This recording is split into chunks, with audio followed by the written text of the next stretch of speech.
This week's parsha, VaEtchanan, begins with Moshe's latest and last plea to be allowed to enter into the Promised Land.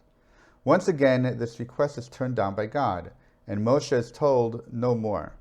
God then proceeds to command Moshe to prepare Yehoshua for succession. He instructs Moshe by saying, "V'tzavet Yehoshua v'chazekeu v'ametzehu," but command Yehoshua and encourage and strengthen him.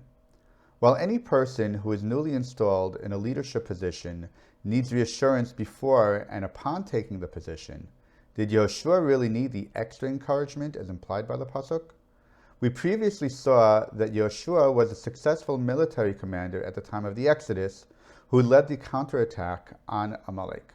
He was a well-known and respected leader among the people for many years. He was Moshe's right-hand man for at least 40 years. So, for what reason does Moshe need to command Yehoshua, and why must he encourage and strengthen him in taking the job? The reason why Yehoshua needed the extra encouragement wasn't because he thought he couldn't do the job.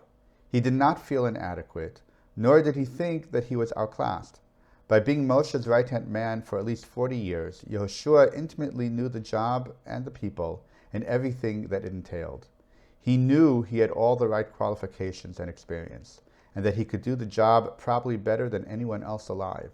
He knew that he was eminently qualified to be Moshe's successor.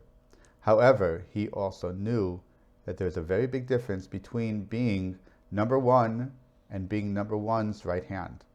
Seeing firsthand all the problems and issues that Moshe had experienced and needed to deal with over the last 40 years as the leader of Israel, Yehoshua knew that he did not want the job.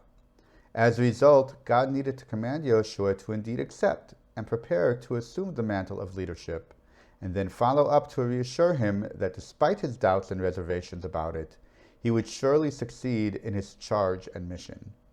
Besides, who better to reassure Yehoshua than Moshe? Moshe was Yehoshua's mentor. As someone who knew him and someone whom he trusted, Yehoshua would trust Moshe and his opinion. Moreover, Yehoshua and Moshe had much in common in their elevation to leader. Moshe also had been appointed by God to lead Israel despite not wanting the job. If anyone could reassure Yehoshua about taking on the job as leader of Israel, despite being disinclined to undertake it, Moshe could, as he too had been in the exact same position 40 years earlier. Only Moshe could truly reassure Yehoshua that despite his reluctance, it would still be worthwhile. Shabbat Shalom.